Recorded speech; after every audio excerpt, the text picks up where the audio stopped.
سکون کی تلاش میں بہت دور تلک گئی، مگر سب کچھ پا کر بھی کہیں سکون نہ ملا۔ سب کچھ جھولی میں بھر کر بھی سب خالی لگتا تھا، ایسے جیسے ریت کو ہاتھ میں تھام کر بھی ہتھیلی خالی رہتی ہے، بالکل ویسے ہی جو دل کو چاہیے تھا وہ پا کر بھی روح بے سکون تھی۔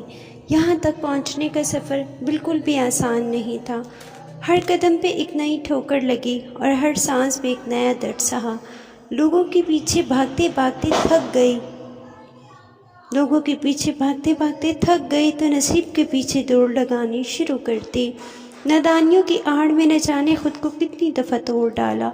پھر میں نے اللہ کو کھوجنا شروع کیا، مگر حیرت کی بات یہ ہے کہ اسے ڈھونڈنے کے لیے مجھے اس کے پیچھے بھاگنا نہیں پڑا، مجھے اسے پکارنا پڑا۔ میں نے بس اپنے ارد گرد نظر دوڑائی اور ہر جگہ بس وہی دکھائی دیا۔ اس کے لیے تو مجھے کوئی جتن نہیں کرنا پڑا، بس میں نے جستجو کی اس کی اور وہ مجھے میرے روبرو مل گیا۔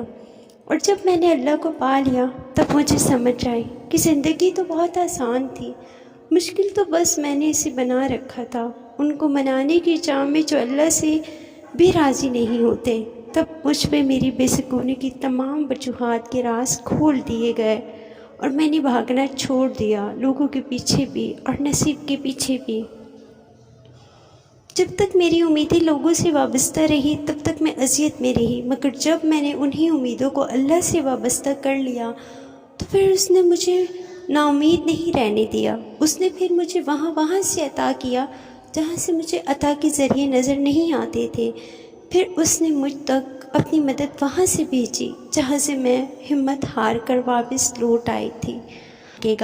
ثواب کی نیت سے ویڈیو ضرور شیئر کیجیے، ساتھ ساتھ ہماری ویڈیو پسند آئے تو اس کو آگے شیئر کریں، کمنٹ کریں۔ اللہ پاک آپ کو اس کا اجر دے گا۔ اللہ حافظ۔